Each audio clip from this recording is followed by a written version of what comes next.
우리가 지난주 베드로는 루다에 사는 애니아라 하는 여인을 만났습니다. 그 예수님이 하셨듯 베드로가 누구를 낫게 하죠? 애니아를 낫게 합니다. 중풍병에 걸려 8년이라는 시간을 누워있던 사람, 그의 삶의 많은 부분들이 피폐해져 있고 무너져 있었던 사람, 그 애니아를 향해 베드로가 이야기하죠. 예수 그리스도께서 너를 낫게 하시니 일어나, 일어나. 그리고 또 뭐라고 합니까? 내 자리를 정돈하라 라고 말합니다. 정돈하라. 지난주 이 말씀을 선포하고 나서 저도 이제 삶에 대해서 좀 다시 생각하며 또 정돈하고, 말씀 준비하면서 정돈하던 것과 말씀을 선포하고 나서 또 다시 돌아가 보니까 또 여전히 제가 붙들고 있었던 것들이 있지 않았나라는 생각을 했습니다. 그래서 집으로 돌아가서 제일 먼저 뭘 했을까요? 방을 일단 또 치웠어요. 제가 설교 준비하면서 한번 치웠는데 다시 한번 더 이렇게 정리를 하고, 청소를 할 때마다 느끼는 거지만 치워도 계속 치우게 돼요. 그죠? 우리랑 똑같은 것 같아요. 이 죄덩어리들이요, 그렇게 하나님 앞에서 용서를 구하고 회개하고 또 회개, 이 안에서 나오는 이 약한 이 마음들이 계속 치워야 될 것 같습니다. 그러면서 올 한 해 사역들 한번 돌아봤습니다. 생각보다 정돈하고 또 새롭게 해야 될 일들이 참 많았어요. 아직도 진행 중에 있습니다. 사실 지난주 설교를 듣고요, 성도들 중에 어려운 관계 때문에 힘들었던 분들이 그 회복에 대한 헌신과 또 어려움들을 이겨내는 모습들을 보았고, 또 부부간의 문제나 또 부모와의 문제, 또 자녀들의 문제로 힘들었던 성도들이 저한테 기도 제목을 주면서 금요기도에는 안 나갔지만 말씀을 들었는데 목사님 기도해 주세요, 또 이렇게 연락을 온 성도들도 있었습니다. 뭐 여러 가지 많은 일들이 있었습니다. 사실 저희 교회 지금 한 2주 동안 연말에 뭐 이렇게 몰아서들 아프고 막 사건들이 터지는지 제가 막 너무 이렇게 정신이 없었어요. 병원 가고 아프고 뭔 일 나고, 왜 하나님 이런 상황을 내게 보여주시나, 왜 연말에 좀 조용히 다사다난하고 다 조용해지고 평안하게 한 해 마무리하고 새해 시작했으면 좋겠다 했는데 정말 완전히 몰아서 어마어마한 일들이 많았습니다. 그래서 돌아봤어요. 계속 생각해봤어요. 하나님 왜요? 왜? 그랬더니 일어나라는 거예요. 바닥에서 허우적거리지 말고 일어나라는 거예요. 그래서 성도들의 이야기들과 또 말씀을 통해 그 말씀을 붙들고 어떻게든 살아보려고 하시는 성도들의 모습을 보면서 조용히 기도하다가 눈물도 나고, 또 어찌 보면 정말 부족한 저에게 너무나도 도전을 주고 돌아보게 해주는 성도들, 그 성도들이 우리 만나교회 가운데 같이 있다는 것이 너무너무 행복했습니다. 요즘에 참 감사해요. 제가 말씀을 준비하고 선포하며 받았던 은혜보다 선포된 이후에 성도들의 변화된 모습들 하나하나 보일 때 사실 그걸 기대하고 말씀을 전하잖아요. 근데 그게 제 안에 맞닥뜨려졌을 때 감당이 안 되는 거예요. 너무 감사해서 그렇게 계속 살았으면 좋겠습니다. 하나님이 쓰시는 은혜, 그게 그냥 자연스럽게, 그죠?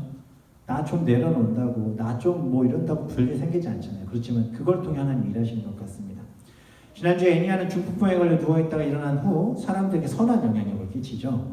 말씀 보면 아시지만 루다와 사론에 사는 사람들이 다 그를 보고, 누구를 보고? 애니아를 보고 주께로 돌아왔습니다.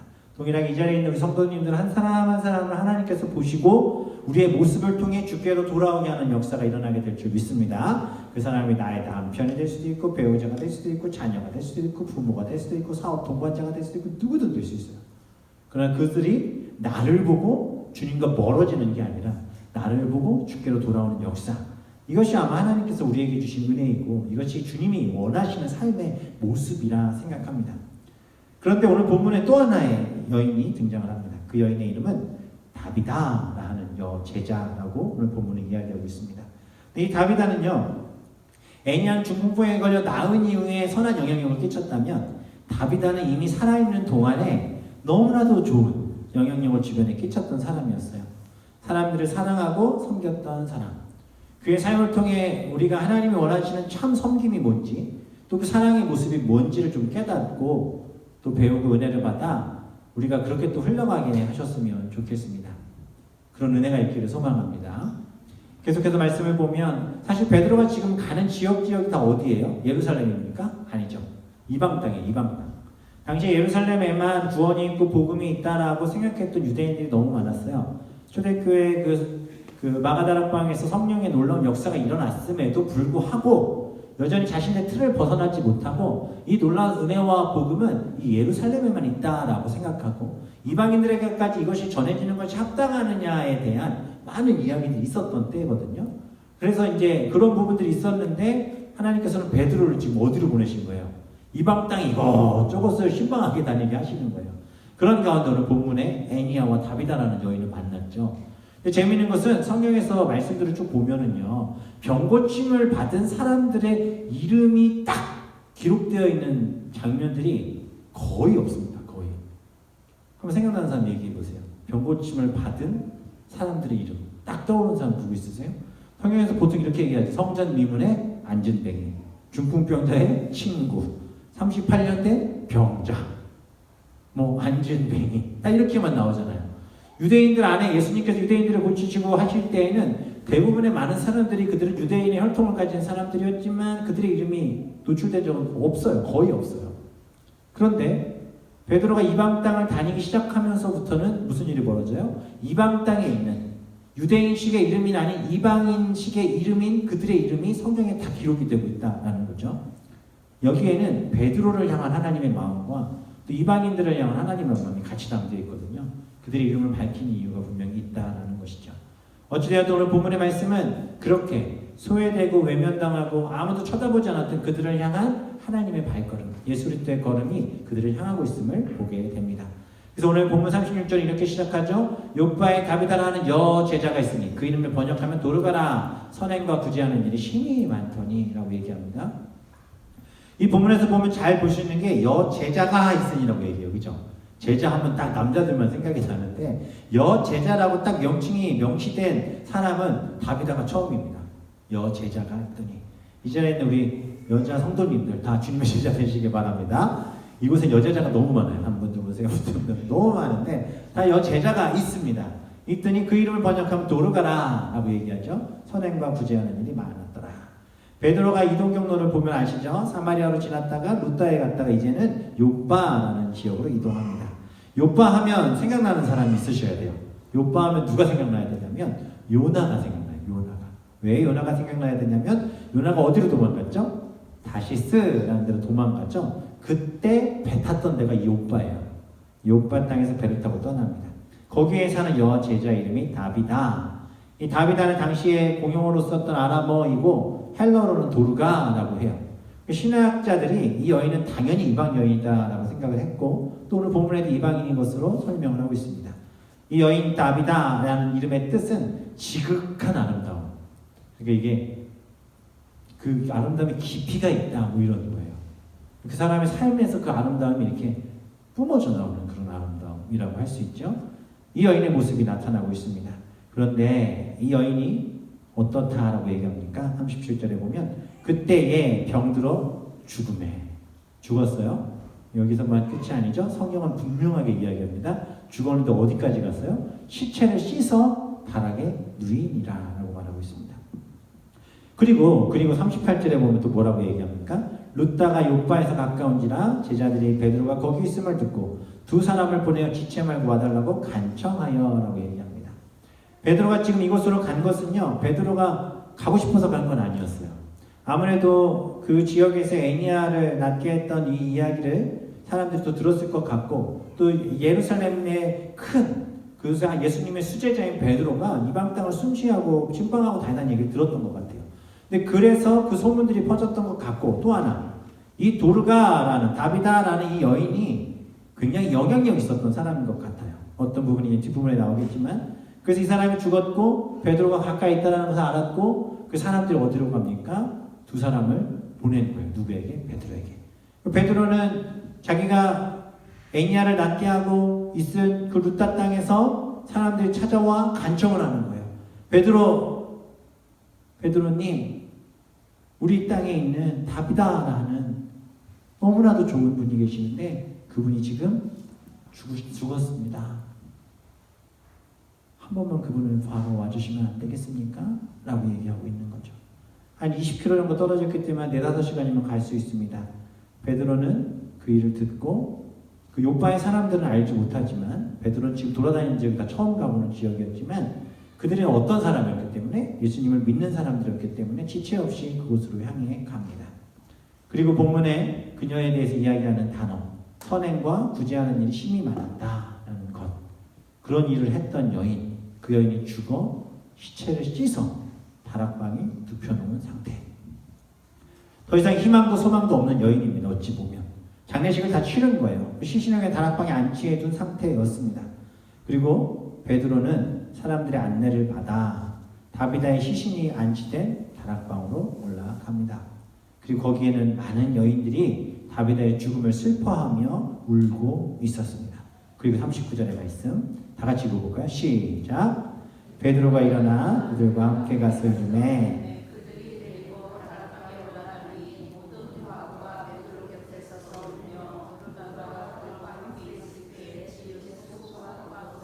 다 내고 이거는 여인들이 있고요. 그 여인들은 누구라고 설명하고 있습니까? 과부라고 이야기하고 있습니다. 아마도 다비다가 살아있을 때에 불쌍한 사람들을 도와주고 나눠주기 위해서 이렇게 옷을 막 만들어 줬던 것 같아요. 속옷과 겉옷을. 그것을 막 사람들한테 보여주는 거예요. 베드로한테 막 보여주는 거예요. 왜 보여줬을까요? 이런 거 만들어줬던 사람이라고. 내가 너무너무 힘들 때 이런 것들을 도와주었던 사람이라고.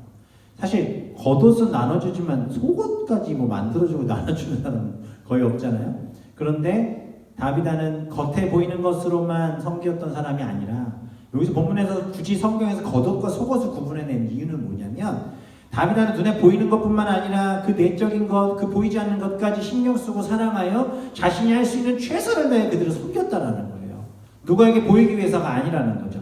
누구 눈에 드러나기 위해서 봉사하고 섬겼다는 게 아니에요. 상대를 위해서가 아니라 자기 자신을 위해 또 하나님이 기뻐하시는 일을 위해 자신을 내어주었던 사람. 그 아름다운 모습을 가졌던 사람이다라고 얘기합니다. 그러면 이 다비다가 왜 이런 일들을 했을까라고 한번 생각을 하며 성경을 유추해 봤을 때 초대교회 성령 강림 사건 이후에 사람들에게 일어났던 변화들이 뭐였어요? 사람들에게 일어났던 변화. 은혜를 받았어요. 뭐 이게 감당할 수가 없어요. 그래서 어떻게 하죠? 대부분의 많은 사람들이 자신의 소유를 팔아 가난한 자들을 돕고 돈이 있던 사람들은 자신의 소유를 팔았고 또 사람들을 도왔지만 제가 보니까 다비다는 돈은 많지는 않았을지 모르겠어요. 그러나 이 여인은 자신이 할 수 있는 것이 뭔가 생각했던 거죠. 돌아보니까 뭐였어요? 나는 옷을 잘 만들어. 당시에 이 옷을 만들어 팔고 하는 것들도 굉장히 돈도 잘 벌 수 있는 일이었고 또 그런 기술을 가진 건 대단한 일이었습니다. 이 여인은 내가 할 수 있는 게 뭔가 생각했던 거죠. 그리고 그 자신이 할 수 있는 최선의 것으로 사람들을 돕고 또 복음 전하는데 그것을 도구로 사용했다라는 것입니다. 하나님 우리를 그렇게 쓰시기를 원하심을 믿으시기 바랍니다. 제가 청소년 청년 사역할 때 보면 많은 친구들이 꼭 넌 꿈이 뭐니? 그럼 난 꿈이 없대. 비전이 뭐니? 비전이 없대요. 뭐하고 살까요? 모르겠어요. 특히 한국에서는 청소년 아이들한테 질문을 하면 꼭 하는 얘기가 일단 대학 가고요. 그리고 남자애들은 군대 갔다 오고요. 졸업하면 공무원 시험 봐야죠. 뭐 이렇게 거의 끝나요. 이야기들이.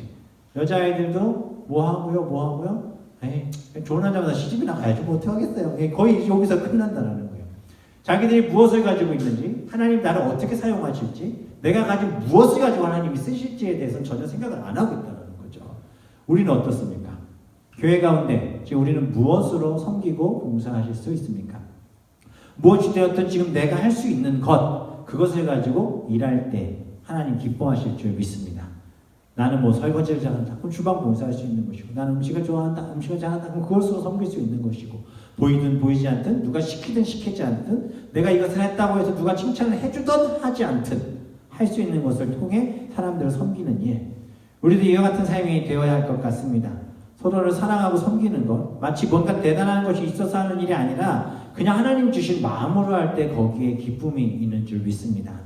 물질적인 축복이 있다면 물질로 하면 되죠. 그러나 시간과 상황이 된다면 그걸로 섬기고 그렇게 교회든 선교든 일들 나는 시간이 없어요. 돈이 없어요. 핑계대기 시작하면 아무것도 할 수 없다는 거예요. 사실 이렇게 지내다 보면 어느 틈엔가 시간은 쑥 가버리죠. 버나드 쇼의 묘비명 다들 아시죠? 너무 유명한 묘비명이어서 다 아시죠? 뭐예요? 우물쭈물하다가 내가 이렇게 될 줄 알았다. 이게 그 버나드 쇼의 묘비명이에요. 우물쭈물하다가 내가 이렇게 될 줄 알았습니다. 맞죠? 정말 우리가 우물쭈물하다가 결국 내가 하고 싶었던 것만 그 나밖에 모르는 삶만 그냥 주구장창 살다가 하나님이 기뻐하시는 일은 정말 일도 안 해보고 죽기 직전에 그냥 토해내도 투의하는 거죠. 내가 이렇게 살았으면 안 되는 거였는데 이때 되니까 이제 알겠네요. 내가 그때 조금 더 사람들 돕고 교회를 열심히 할걸. 그러면 안 될 것 같아요. 나밖에 모르는 삶 살다가 삶의 마지막 앞에 서게 되지는 않으셨으면 좋겠습니다. 우리가 그래 다가온 2020년에는요. 망설이지 마시고 행하시고 또 시간, 환경, 물질, 상황 다 안 돼도 그냥 하나님이 주신 것 그게 내게 무엇인지를 찾으셔서 그것 가지고 주님의 일을 감당하시는 우리 성도님들 되시기를 소망합니다. 저는 이 다비다를 볼 때면 제가 아는 한 집사님이 생각납니다. 남편은 알코올 중독자예요. 술만 먹으면 대문 밖에서부터 대문 차는 소리부터 들리고요. 그 한국의 일반적인 주택집에 사셨었는데 문 빵빵 차는 소리가 들려요. 그러면은 가족들이 어떻게 하는지 아세요? 방문을 잠고 안에 숨습니다. 왜 그런지 아십니까? 그렇게 들어오시면 문을 열고 들어와서 주방에 가서 칼을 들고 내가 다 죽고 나도 죽는다고 그 칼을 왜 들으시는 거예요? 경찰에 뭐 신고도 하고 데려가도 잡혀갔다 다시 오고 술 깨면 또 몰라. 내가 왜 그랬을까? 그럼 또 우울해하시고 술 좀 드시지 마시라고 하면 더 있다가 또 술 드시고 알코올 중독자죠. 뭐 고칠 수도 없다라고 뭐 할 정도로. 그런 분들을 그런 남편과 살다 보니까 그분이 술만 마시면 또 그런 상황 속에 있다 보니까 삶이 얼마나 피폐해지고 힘듭니까? 그런데요 이분의 특징이 뭐냐면 그렇게 힘들고 먹고 살기도 괴로 힘든 상황임에도 불구하고 교회에 뭔가 일이 시작되면은요 두 팔 걷어붙이고 오셔서 섬겼어요. 그 아내분이. 사람들이 뭐라 하든 자신이 할 수 있는 건 최선을 다했어요. 거기다 넉넉하지 않은 형편이심에도 교육자들을 섬기고 교회에 연약하고 부족한 사람들을 섬기는 일, 그분이 닭 튀기는 일도 하셨었거든요. 뭐만 하면은 장사도 그렇게 잘 안 되는데 교회에 그냥 닭을 그렇게 막 갖다가 주시고 먹자고 하고 그뿐 아니라 교회 안에 섬기는 일들도요 티가 하나도 안 나요. 근데 지나고 말 나누다 보면 아유 집사님도 그 집사님 그렇게 도와줬구나. 아유 권사님도 그렇게 권사님 도와주셨구나. 어떻습니까? 내 상황이나 내 삶이 나아지지 않고 여전히 힘든 상황 속에 있지만 하나님이 기뻐하시는 일을 위해서 그 일을 했다는 거예요. 그리고 제가 한번 물어봤어요. 아니 집안이 이렇게 힘들고 남편이 술만 먹으면 이 지경인데 남편이 술만 먹으면 하는 일이 뭐냐면요. 당신은 내가 벌어다 준 돈 왜 이렇게 맨날 교회 갔다가 쳐 바르냐 막 퍼붓냐 막 이런 얘기를 한다는 거예요. 그 깨면은 그렇게 한 거 같고 내가 미안하다. 당신이 하는 게 맞지. 그렇게라도 살아야지. 뭐 또 이런다는 거예요. 정신이 없죠. 그러나 그분이 하나님 앞에 정말 붙들려서 살려고 애쓰셨어요. 몸부림치셨어요. 결국 하나님께 그 자녀들을 축복하시고 또 하나님께서 하나둘씩 만들어 가시고 여전히 그 남편분은 술을 좋아하지만 최근에는 요즘에는 제가 이게 한국 오기 전까지만 해도 이제 술 먹으면 칼은 안 드신다고 와서 그냥 소리 치시다가 조용히 주무신대요. 근데 이 집사님이 그것도 감사하다는 거죠. 그것도 감사하다는 거. 삶이 어떻다. 내 상황이 이랬다. 그러니까 내가 주의 일을 못한다? 아니요. 저는 이 집사님만 보면 그건 진짜 다 핑계라는 생각을 꼭 하게 됩니다. 하나님께서 오늘 다비다도 마찬가지인 것 같아요. 이 다비다라는 여인은 누구에게 보이기 위해 섬기고 나누고 복음을 전하는 게 아니었어요. 그냥 하나님이 주신 은혜가 감사했고 내 상황과 형편이나 이거 가정적인 부분들은 여전히 엉망일지라도 하나님 내게 주신 마음을 가지고 내가 주의 일에 최선을 다하면 하나님이 기뻐하시는 일들이 내 삶에 흘러갈 거라는 것을 이 여인은 알았던 것 같습니다. 그래서 그는 그렇게 사람들에게 나누어 줍니다. 그리고 그렇게 섬깁니다. 그래서 여인들이 베드로가 갔을 때 보여준 것 다비다가 불쌍한 사람들을 위해 직접 만든 속옷과 겉옷은 어찌 보면 다비다가 살아생전 얼마나 아름다운 삶을 살았는지를 보여주는 증표다라고 볼 수 있다는 것이죠. 그렇게 여인들이 죽은 다비다 시신 앞에 슬피 우는 것 어찌 보면 당연한 일이지 않습니까? 그렇게 많은 섬김을 했던 여인이었기 때문에 그 여인을 통해서 얼마나 많은 위로를 받았던 사람들이었을까요?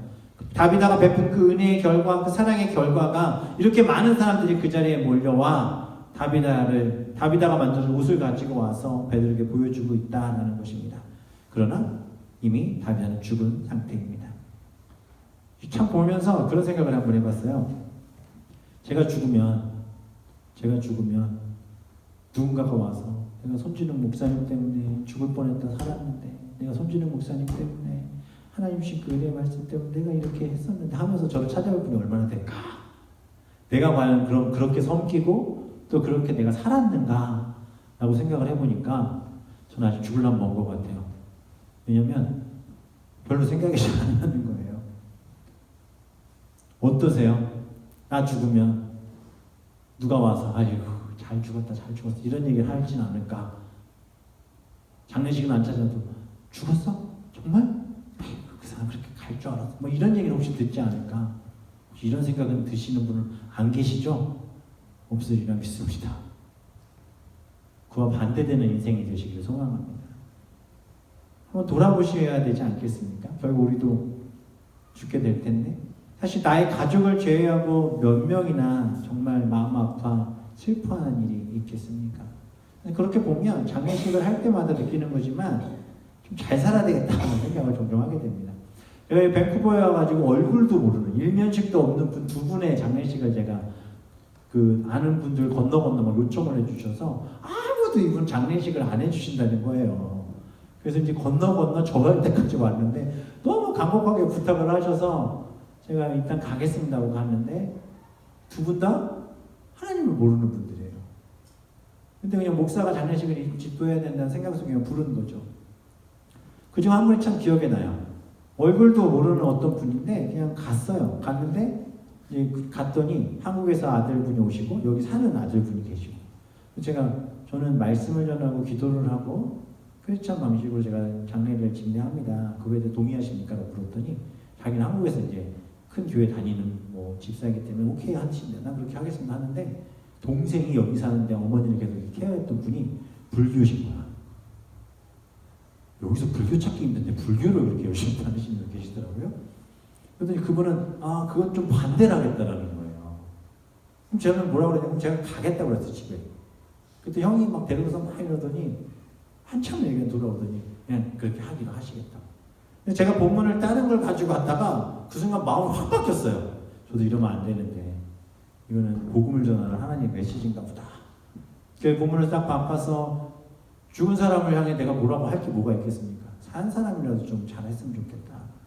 그래서 이제 하는데 그 믿는 그 아드님이 저한테 오더니 어머니가 교회를 다니셨던 것 같아요. 그러시는 거예요. 그래서 왜요? 그랬더니 어머니가 태어났던 지역이 한국의 부흥운동이 일어났던 지역이라는 거예요. 그 예수님에 대해 듣지 않으셨을까요? 어머니가 미션스쿨을 또 다니셨던 것 같은데 예수님 듣지 않으셨을까요? 저한테 자꾸 이제 엄마 천국 간 걸로 설교를 해달라고 하시는 거예요. 그래서 제가 그랬어요. 제가 어떻게 아냐고 그걸. 근데 목사님 아시지 않아요? 제가 어떻게 아냐? 가보지도 않았는데. 어찌되었든 저는 그거에 대해서 중요하게 생각하지 않습니다. 그 하나님께서 하실 일이고 전 여기 계신 분들에게 말씀 전하겠습니다.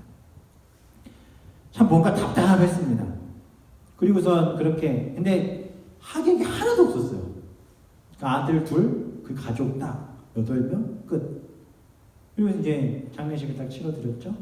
그리고 제가 막 그냥 눈을 동그랗게 뜨고 예수 믿으셔야 됩니다. 예수 안 믿고 죽으면 의미가 없습니다.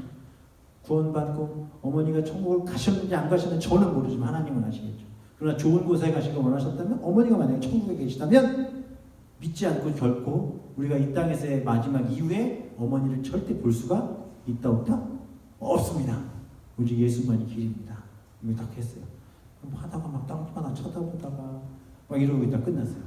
그러고서 쭉쭉쭉 가가지고 매장하는 걸 딱 갔죠. 이제 하관 예배 드리려고 버나비 센트럴 근처에 있는 장례식장 이름이 뭐죠? 거기 그 근처에요. 뒤쪽에 갔는데요. 와, 그 매장하시는 자리 있잖아요.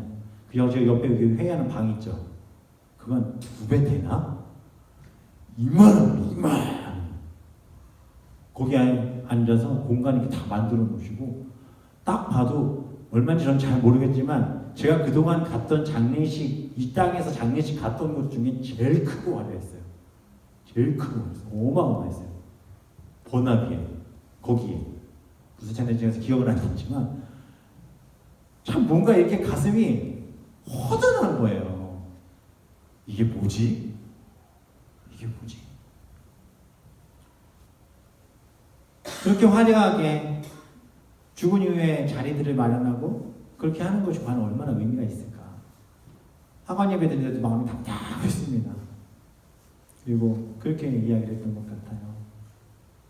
하나님 앞에서 이 땅의 것에 욕심을 가지지 않고 정말 저 천국의 소망을 사모하는 그런 모습이 우리 가운데 있고 또 그렇게 다 예수 믿고 하나님 앞에 서셨으면 좋겠습니다. 제가 보니까 그 사람들은 어쨌든 시간 때우는 게 목적이기 때문에 제가 길게 안 하길 원하는 것 같았어요. 어쨌든 할 얘기 딱 하고 집으로 돌아오는 길에 그런 생각을 했습니다. 무슨 의미가 있는가? 무슨 의미가 있는가? 아무리 잘 살고 잘 먹고 부자로 살았지만 아무리 죽은 이후에 이렇게 묘지가 화려하고 크지만 그게 무슨 의미가 있는가? 주님도 모르고 여전히 그 자녀들도 주님을 모르는 그 상황 속에서 교회를 다닌다는 자녀들조차도 그런 개념조차 가지고 있지 못한 그 가족들을 보면서 참 가슴이 많이 아팠다는 생각이 들었습니다. 우리가 진짜 아름다운 크리스천의 땅을 살아간다면 정말 가장 귀한 증표가 무엇이 되어야겠습니까? 그것은 바로 내가 죽었을 때 사람들이 와서 이 얘기는 꼭 하면 좋지 않겠습니까? 다른 건 모르겠지만 이 목사님은 정말 예수님 사랑하셨던 것 같다. 또 그렇게 살다 가셨다. 이 집사님은, 이 권사님은, 이 장로님은 정말 신앙 하나는 정말 예수님 앞에 서 계셨던 것 같다. 그 모습이 본이 됐다. 그리고 앉아서 하는 얘기들이 어떤 얘기들? 이분이 누구를 섬겼던 이야기들, 그분이 선교 가서 했던 섬김들, 이런 것들이 우리 삶에 있어야 하지 않겠습니까? 다비다가 죽고 사람들이 왔고 그들이 하는 이야기들은 다 좋은 이야기들이었어요. 아마 다비다가 여제자라고 이야기하는 걸 보면 이 사람들은요 다비다가 옷을 준 이유가 있었던 것 같아요. 뭘까요? 그 옷을 통해 뭘 했을까요? 복음을 전했겠죠. 또 그 복음을 전하는 자들이 그들이 새 옷을 입는 것보다 더 귀한 것을 입기 시작했겠죠. 무엇입니까? 바로 예수 그리스도로 옷 입는 역사가 그들 가운데 있었겠죠. 이런 이야기들을 지금 베드로가 듣고 있다라는 것입니다. 우리의 삶에 정말 중요한 것이 무엇인지 오늘 본문의 말씀을 통해 다시 한번 좀 돌아보시면서 내가 지금 죽을지언정 하나님 앞에서 정말 주님이 기뻐하시는 삶을 위해 살다 갔는지 아닌지 이것에 대해서만이라도 우리가 고민해 본다면 우리 안에 주신 하나님의 은혜가 있으리라 믿습니다. 요파의 사람들을 지극정성으로 돕고 사랑하며 복음을 전하던 여제자, 말씀이 삶에 대해 실천하는 모습으로 흘러가게 했던 여인 다비다. 그 여인 앞에 이제 베드로가 있습니다. 그리고 이 죽은 사람을 살리는 일 앞에 서 있는 것이죠. 사실 베드로가 이 여인을 살려야 되는 건지 아니면 이 사람을 어떻게 해서 이 장례식 이후의 마지막 부분들을 해야 될지, 이 사람들이 나를 부른 이유가 이 여인을 살려달라고 하는 건지 무엇인지 베드로는 그것을 갈피를 잡기 힘들었을 거예요. 왜? 죽은 사람 앞에 대면한 베드로의 첫 모습이기 때문에.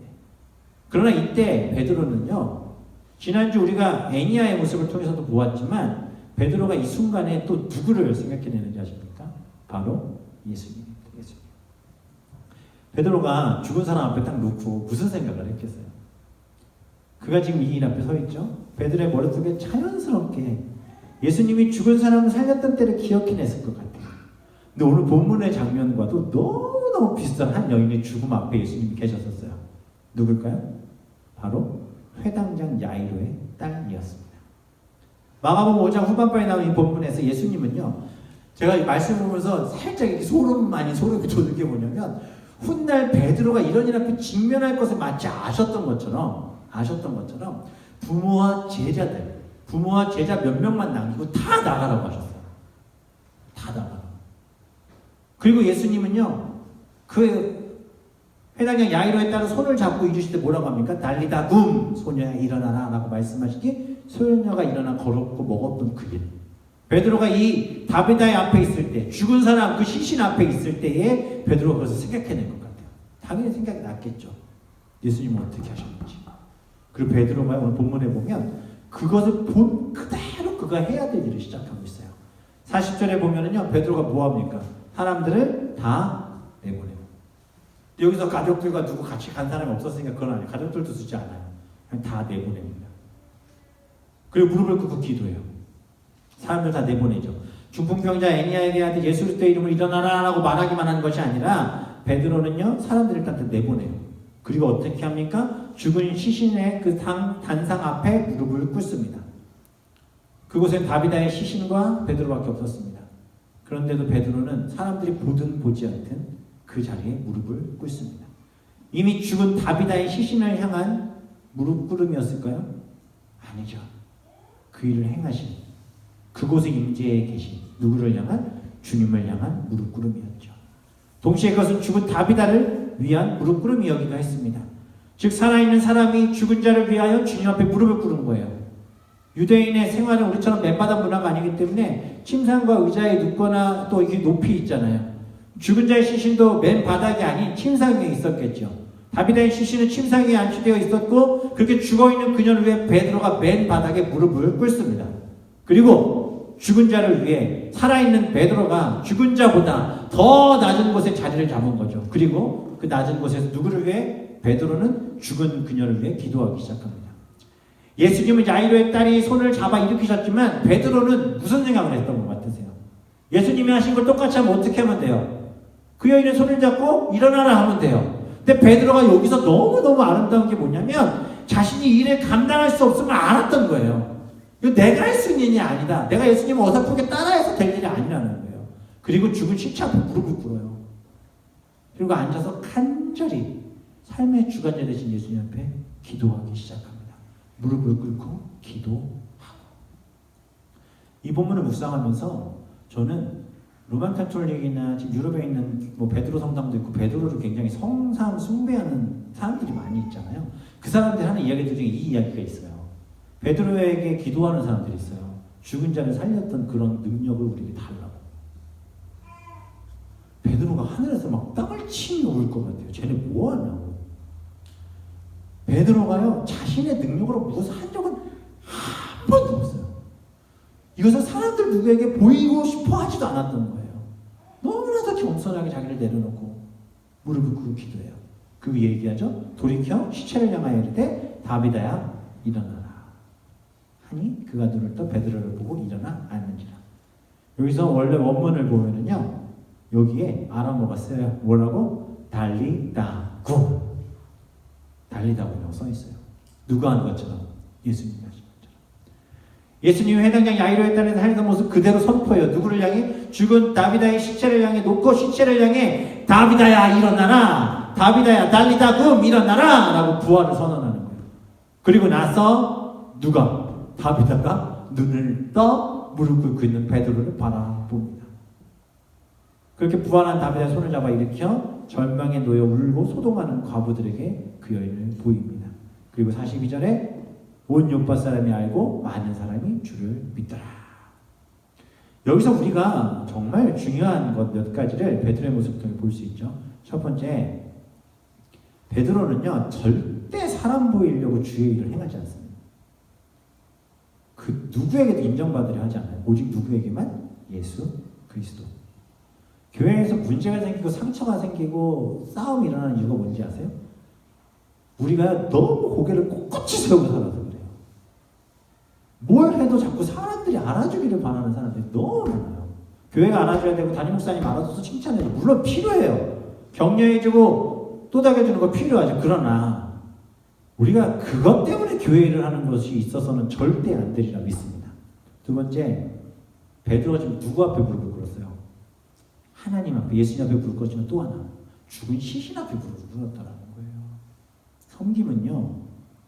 섬김은 가장 낮은 자리에서부터 시작하는 것인 줄 믿으시기 바랍니다. 우리가 내 배우자나 자녀들을 섬길 때도, 교회 안에서 누구를 섬길 때도 마찬가지예요. 섬김을 받으려 하는 게 아니라 도리어 섬기려 하고, 자꾸 내 자신을 못 내려놓으니까 이해가 안 되고 상황 파악이 안 되고 힘들고 괴롭고 다 미운 거예요. 다 적이 되고 다 죄인처럼 보이는 거예요. 자기만 의로워지기 시작하고. 이해할 생각 안 해요. 겉으로는 이해해요. 믿어요. 그렇게 안 할 거라고 생각해요. 나도 사람인데 그래도 그렇게 생각하지 않아요. 근데 아니요. 눈만 감으면 안에 분노가 치밀어 올라요. 그 사람보다 1mm라도 높은 자리에 있어야 내가 그래도 좀 낫다라고 생각을 하는 이 연약한 심성들이 우리 가운데 너무너무 많다라는 거예요. 베드로가 어떻게 합니까? 정말 사람을 살리기 위해서 그가 한 일이 뭐예요? 무릎을 꿇잖아요. 시신 밑에 무릎을 꿇었다라는 것은 유대인들의 무릎 꿇으면요 그냥 이렇게 무릎 꿇는 게 아니에요. 바닥에 납작 엎드리는 거예요. 그냥 바닥에 팍 누워버리는 거예요. 누구에게 모든 것을 맡기고? 예수 그리스도께 모든 것을 맡기고. 우리가 한 영혼을 살리기 위해 얼마나 낮아져야 되는지를 기억하셔야 할 줄 믿습니다. 우리가 그렇게 주님 앞에 기도하고 그렇게 예배하고 그렇게 주님 앞에 매어 달릴 때 그 생명이 살아나는 거예요. 우리가 할 수 있는 말로 형용할 수 없는 놀라운 역사들은요, 내가 가장 낮은 곳에 있을 때 일어나게 됨을 믿으시길 바랍니다. 사실 죽어 마땅한 시체보다도 못한 죄인인 우리를 위해 누가 이 땅에 오셨어요? 예수님이 오셨잖아요. 그분이 이 땅에 오시면요, 베드로가 시신 앞에 무릎 꿇은 것과 비교할 수도 없는 낮아짐이세요. 친히 우리에게 보여주시고, 우리가 상대보다 더 낮아지는 겸손한 마음, 기도할 때, 그렇게 기도할 때 주님의 생명이 내 안에서 흘러넘치게 되고 나를 통해 흘러넘치는 그게 그 은혜의 능력이 생명에 의해 상대가 소상 그렇게 살아있는 하나님의 놀라운 그 영을 통해 생명이 살아나게 되는 역사가 일어날 줄 믿습니다. 제가 아까 앞에 말했던 알코올 중독자 남편을 둔 그 집사님에게 제가 말했던 게 이렇게 사실 너무 힘드시겠어요. 그 집사님이 했던 말 중에 제가 기억나는 게 뭔지 아세요? 자신이 제일 싫어하는 말 하나 말씀이 있대요. 뭐예요? 원수를 사랑하라.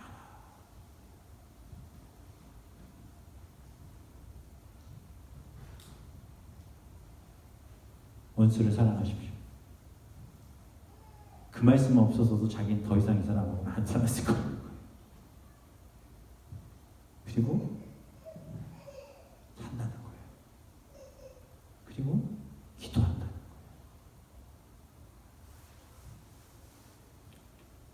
베드로가 죽은 다비다보다 더 낮은 곳에서 그녀를 위해 기도할 때 죽었던 그녀가 눈을 뜨고 일어나 앉았던 것처럼 지금 내 곁에 있는 사람 중 누군가가 마치 죽은 자와 같은 삶을 살고 있다면 그것은 결코 그 사람만을 탓할 일이 아니에요.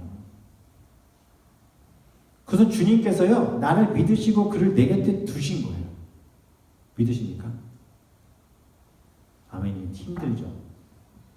힘들 거예요.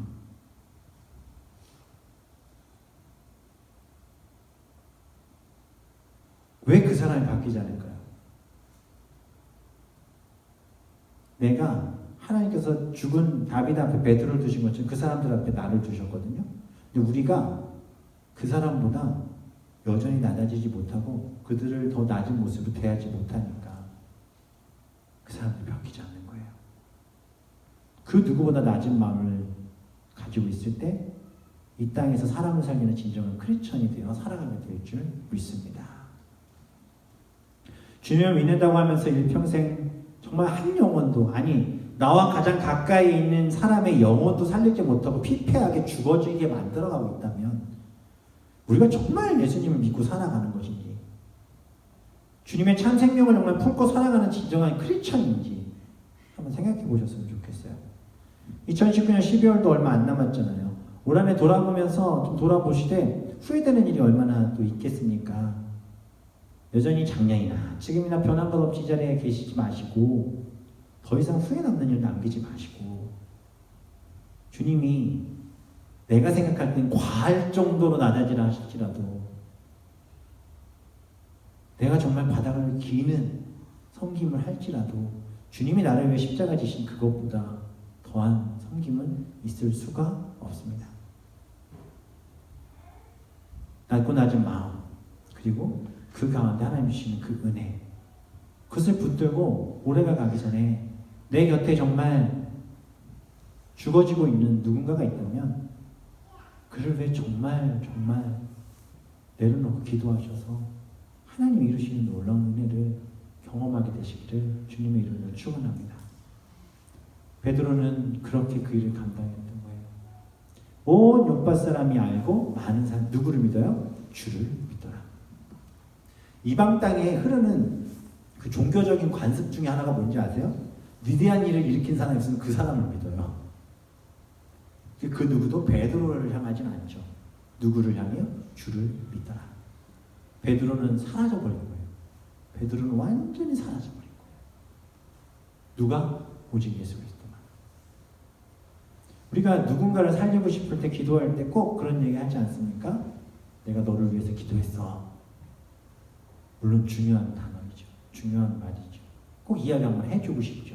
또 사실 우리도 그런 얘기 들으면 그래도 나를 위해 기도하고 있구나 라는 그런 생각 때문에 위로로 받기는 해요. 그런데 그것조차도 좀 내려놓으시고 정말 마음을 다해 기도할 수 있는 모습이 있기를 소망합니다. 베드로가요 그 일을 이룬 이후에 그는 화려한 자리에 있지 않습니다. 그를 이방 땅에 보내신 하나님의 마음이 예수님 나를 왜 이런 일들을 나에게 감당케 하시는지, 예수님이 이 땅 사시면서 하셨던 일들을 자꾸 생각나게 하시고 그 일을 왜 나를 통해 하게 하시는지 베드로는 너무 궁금했던 것 같아요. 베드로가 욥바라는 땅에 여러 날이 있습니다. 그리고 시몬이라 하는 무두장이 집에 머무는 일이 벌어져요. 무두장이가 누구냐면요, 무두장이는 죽은 짐승의 시체를 다루는 사람이에요. 가죽을 전부 다 벗기고 그 벗긴 가죽으로 제품을 만드는 사람. 당시의 사람들은, 특히 유대인들은 이런 사람들을 경멸했어요.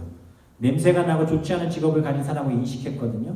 그래서 이 사람들은 사는 지역도 따로 지정되어 있었어요. 그러니까 우리나라로 하면 백정, 그죠? 백정과 같은 뭐 그런 사람들이죠. 근데 이런 사람들은 그들만 몰려 사는 곳이 있었고 거기에는 많은 사람들이 가려하지도 않는 곳이에요. 그런데 오늘 본문의 베드로는요 정통 히브리인이에요. 유대인이에요. 근데 그 유대인인 베드로가 이방 땅 중에서도 가장 악하고 더럽고 유대인들이 생각할 때 가장 천한 자리라고 하는 그곳에 가서 머문다? 상상할 수 없는 일이죠. 근데 베드로가 그 일을 하고 있습니다. 무두장의 집에. 하루 이틀이 아니고 며칠을. 왜요? 주님의 마음을 알고, 주님의 마음을 알고. 이러한 낮아짐과 이러한 헌신이 우리 가운데 있어야 할 줄 믿습니다. 하나님은 베드로를 사용하고 계셨고 베드로는 그것을 알았어요. 그 내가 길을 세우고 내가 잘난 척할 때가 아니라 주님의 마음으로 정말 필요한 자리에 내가 있어 그들에게 복음을 전하는 것에 내가 사인받아야 되겠구나라는 것을 베드로는 알고 있었습니다. 생각해보세요. 죽음병자 일으켰죠. 죽은 사람 이렇게 세웠죠. 베드로가 얼마나 뜰 수 있는 기회예요. 화려한 자리 다 뒤로 하고 어디로 갑니까? 냄새나고 천하고 더러운 무두장의 집에 머뭅니다. 베드로는 그 상황에 있었고 누가는 그것을 기록했고 결국 이 얘기는 뭐냐면 이방 땅일지라도 그 땅 가운데 누가 역사하고 계시다? 하나님께서 역사하고 계시다. 아무도 바라보지 않고 누구든 다 포기하고 버려버리고 던져버린 사람들과 같은 이방인일지라도 예수님은 그들과 함께 계시고 그들 가운데 나를 보내셔서 베드로를 보내셔서 일하고 계신다는 것을 누구에게? 베드로에게 알게 하신 거예요.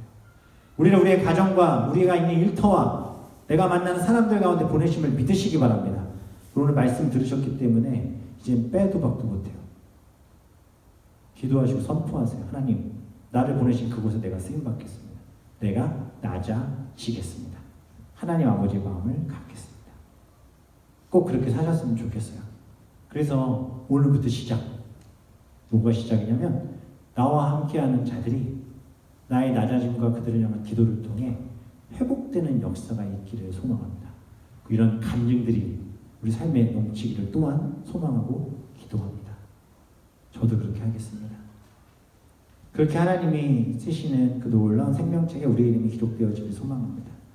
주님의 생명도, 주님의 은혜도, 주님의 사랑도, 주님의 말씀도 말씀을 듣고 그렇게 살아내려고 하는 그 몸부림치는 사람들을 통해 흘러넘치는 것 믿으시기 바랍니다.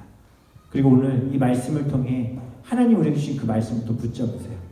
달리다고 애니야야 일어나라, 다비다야 일어나라, 밴쿠버야 일어나라, 만나교회야 일어나라. 그리고 이 자리에 있는 우리에게 말씀하십니다. 사랑하는 손진웅 목사야, 사랑하는 누구누구 집사야, 권사야 일어나라.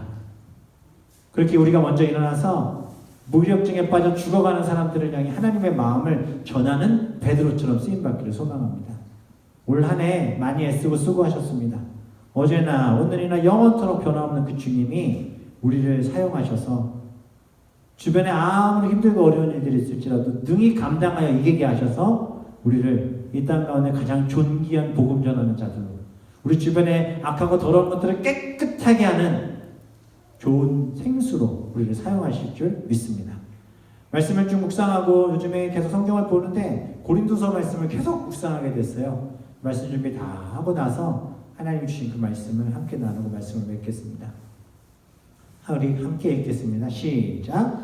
우리가 사방으로 무겨쌈을 당하여도 쌓이지 아니하며 답답한 일을 당하여도 낙심하지 아니하며 박해를 받아도 버림받지 아니하며 거꾸리짐을 당하여도 망하지 아니하고 우리가 항상 예수의 죽음을 몸에 짊어짐은 예수의 생명이 또한 우리 몸에 나타나게 하려 함이라. 우리 살아있는 자가 항상 예수를 위하여 죽음에 넘겨짐은 예수의 생명이 또한 우리 죽을 육체에 나타나게 하려 함이라. 말씀의 모든 부분들이 결론처럼 쓰여져 있어서 참 감사했습니다. 믿으십니까? 내가 죽고 예수가 사는 삶, 내가 죽어 예수 그리스도만 빛이 나는 삶. 오늘 내 주변에 죽어있는 사람들 한번 생각해 보시고, 정말 기도가 필요하고 붙잡고 회복이 있어야 될 사람은 꼭 생각해 내시고 그들을 위해 기도하시면 좋겠고, 그게 지금 나라면, 내가 지금 그런 기도가 필요하다면 하나님 나를 살려달라고 목숨 걸고 기도하세요. 하나님 나를 살려줄 동역자를 붙여달라고. 하나님의 인재를 경험하는 시간 되기를 소망합니다.